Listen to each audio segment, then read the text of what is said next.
అంటే ప్రతి ఒక్క ఈవెంట్ని ఎలా క్యాష్ చేసుకుందాము. ఇప్పుడు మీరు ఒక్కసారి అండి మనకి రోజు థమ్సప్ యాడ్ వస్తుంది. థమ్సప్ ఈరోజు పుట్టిందా అండి? రోజు కోకో కోలానో ఏదో యాడ్స్ వస్తుంటాయి, లక్స్ సోప్ యాడ్స్ వస్తుంటాయి. డూ యూ థింక్ లైక్ మనకు తెలీదా? బట్ ఎక్కడ మరిచిపోతామో అని కొన్ని క్రోర్స్ అండి అడ్వర్టైజ్మెంట్స్కి, అంటే హీరోలను పెట్టి అది మంచిది కాదు అన్నా మన సినిమా హీరోలు యాడ్స్ ఇవ్వడం అనేది. వాళ్ళు ఆ యాడ్స్ చేస్తారు ఆ హీరోస్, వాళ్ళు పక్కకు వచ్చి మేము తాగము అలాంటివి అని చెప్పేసి ఇంటర్వ్యూస్ లో చెప్తూ ఉంటారు. Absolutely right, that's what. నేను ఎప్పుడు చాలా మీటింగ్స్ అంటే when I use to give a business meetings, motivational speeches, inspirational గా నేను చెప్పేదాన్ని, మీరు పిచ్చిగా లక్స్ సోప్ వాడతారా అండి ఐశ్వర్య రాయ్?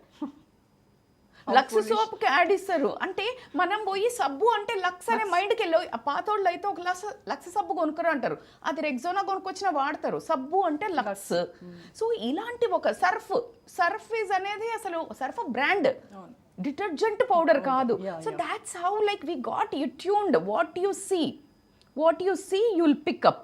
అసలు ఎన్ని చూస్తున్నాం రోజుకి, ఎంత కన్ఫ్యూజన్, ఎంత ఓవర్లోడెడ్ మెసేజ్, ఎంత ఇప్పుడు మీరు ఒక ఫోటో పెట్టారు, నాకు అసలు తాహత లేకపోయినా స్తోమత లేకపోయినా నేను ఆ పని చేయాలి సోషల్ మీడియాలో. I need to go to that place. ఈరోజు ఇంట్లో 31st night for example, because ఈరోజే అయింది కాబట్టి, ఈరోజు నేను 31st నైట్ ఎక్కడ పోకుండా ఇంట్లో ఉన్నాను అంటే I'm a poor fellow. I don't have friends. I'm like, నన్ను పిటీగా చూస్తారు. అంటే లైక్ ఈమెకి ఎవరు లేరా, కల్చర్ లేదు, సోషలైజింగ్ తెలియదు, ఈమె వేస్ట్, తాగకపోతేనైతే ఇంకా బక్వాస్, నాట్ మోడర్నైజ్డ్. అవునా, నీకు అసలు ఎంజాయ్ చేయడం తెలీదు. These are the things we face. అంటే ఎంత అన్కామన్ భ్రష్టు పట్టే థింగ్ని ఎంత నార్మలైజ్, ఎంత కల్చర్డ్గా, ఎంత సోఫిస్టికేటెడ్గా, ఎంత స్టైలిష్గా చెప్పడం అనేది నిజంగా కూడా చాలా, అంటే నాకు రోజు రోజుకి అంటే like I have so much to say to youth. I know మీరు చాలా బారిన పడుతున్నారు, అంటే మీడియాకి కానీ లేకపోతే దీనికి అన్ని బారిన పడి నిజంగా వాళ్ళని కాపాడాల్సిన బాధ్యత మనదండి.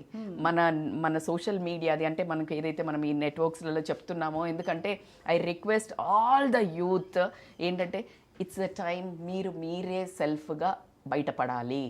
Don't wait for anything. ఎందుకంటే బయట కూరలు చాచి ఉన్నదండి మింగేయడానికి వీళ్ళ ఒక జీవితాన్ని, వీళ్ళ ఒక భవిష్యత్తుని. సో కాబట్టికే వీళ్ళే ఓన్గా they have to fight, because అది మీ జీవితం.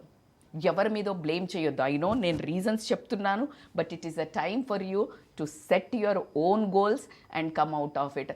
పేరెంట్స్కి చాలా కష్టం ఉందండి. పేరెంట్స్ తప్పు ఉంది, తప్పు లేదని నేను చెప్పట్లేదు. కొంతమంది పేరెంట్సే